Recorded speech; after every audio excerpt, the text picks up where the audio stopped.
Hello and welcome to this quick grab. In this one we're going to look at the concept of the grand staff, sometimes known as the grand stave and also otherwise known as the great stave. For most of this video I'll refer to it as the grand staff, but I may use the term stave interchangeably. They mean the same thing. So the grand staff is typically used for piano, keyboard. It's also used for things like marimba or harp, instruments that have a wider range. And the reason for that is that we can't possibly represent, for example, the range of the piano on just a single treble stave or just a single bass stave. The range of the instrument is just far too big. The grand staff is also typically used to designate hands. So for example, the right hand will generally play the upper of the two staves, the left hand will generally play the lower of the two. It's not always the case, but for most of the time that is the case. So the grand staff is simply two staves joined together, and you'll notice that the bar lines extend all the way through from one stave to the next, and you'll also notice this brace down the left hand side.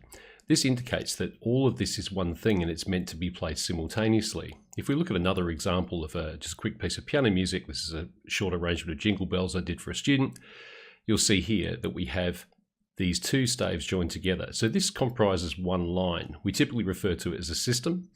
So generally when we're playing this, we're playing both of these lines simultaneously onto the next system, both of these lines simultaneously, and so on.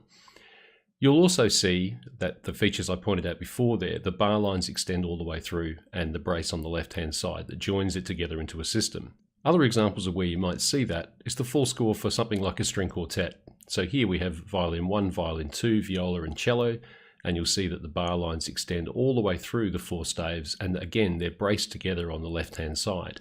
So again, all of this music is designed to be read simultaneously. This is the first system, this is the next system. Okay, so going back to the grand staff itself. So the grand staff is used for many things. As I've said, we can use it for keyboard instrument namely, but it's also a very good way of plotting out arrangements and things like that, because you have a very wide range of notes to work from. But to have a look at this in more detail, we'll switch over to a diagram.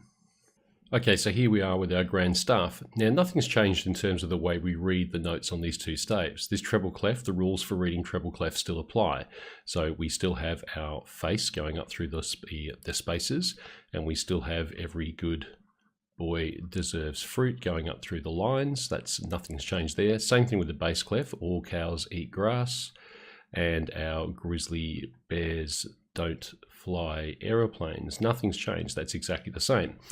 One thing to note though is the placement of middle C. So for example on the treble stave, middle C is the line below the treble stave, it sits there. Middle C on the bass stave is the line above the bass stave. So what you can probably assume here is that there is an imaginary line that exists between the two staves, which is middle C. The placement of it just depends on whether we're placing that C on the treble stave or the bass stave. One other thing that's worth noting, if we are reading upwards or downwards through the ledger lines below or above each of these staves. Here, for example, is middle C on the treble stave. The note below it here is an A, which actually corresponds to the A there at the top of the bass stave. The same thing applies if we go the other way. Here's middle C on the bass stave. The note above that is an E, which corresponds to this E, which is the lowest line of the treble stave. In reality, you can think that we kind of have this scenario. Here's my 5 lines for the treble stave. Here's my middle C line, and here's my 5 lines for the bass stave. So you could see that we could have written that stave entirely in one set of 11 lines. The problem becomes, how do we read notes when they're placed on this gigantic stave? It's very, very difficult to determine where that note is, especially as you get towards the middle of the 11 lines. There's also no logical break for hands and things like that. So this is the solution for piano and for instruments that have a wider range, is to use this grand staff.